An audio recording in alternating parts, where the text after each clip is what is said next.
Kwa hiyo cha kwanza itengenezwe ili iweze kupitika.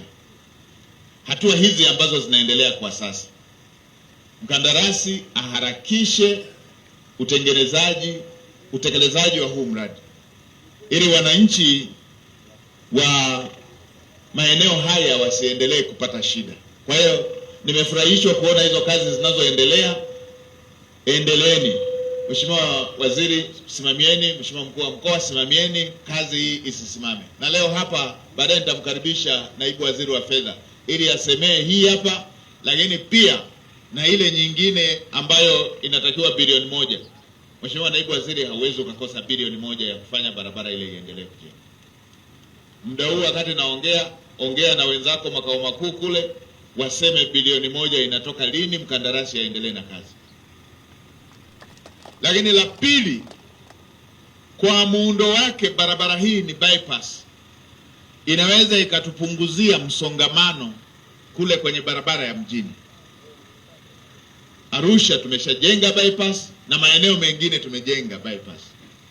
Sasa imekuwa ikielezewa na kuuliziwa kila wakati. Lakini kwa uwezo wa TARURA ndio hiyo wanajenga nusu kilomita, mita 800, viwanja 4 vya mpira.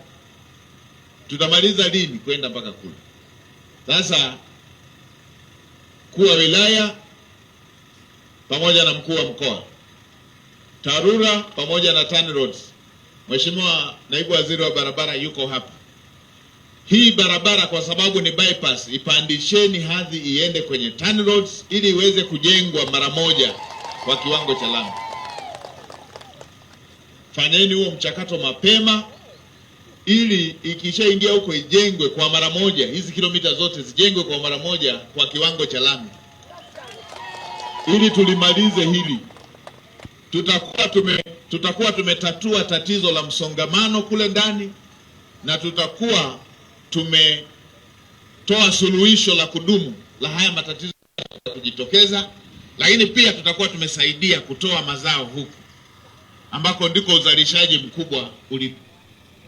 Kwa hiyo harakisheni, tulishaisema na nyingine tunasema na hii hapa, harakisheni ipitie mchakato huo ili tuweze kutoka kwenye kujenga nusu kilomita, viwanja 2 vya mpira, tuende kwenye kuijenga iweze kuhudumia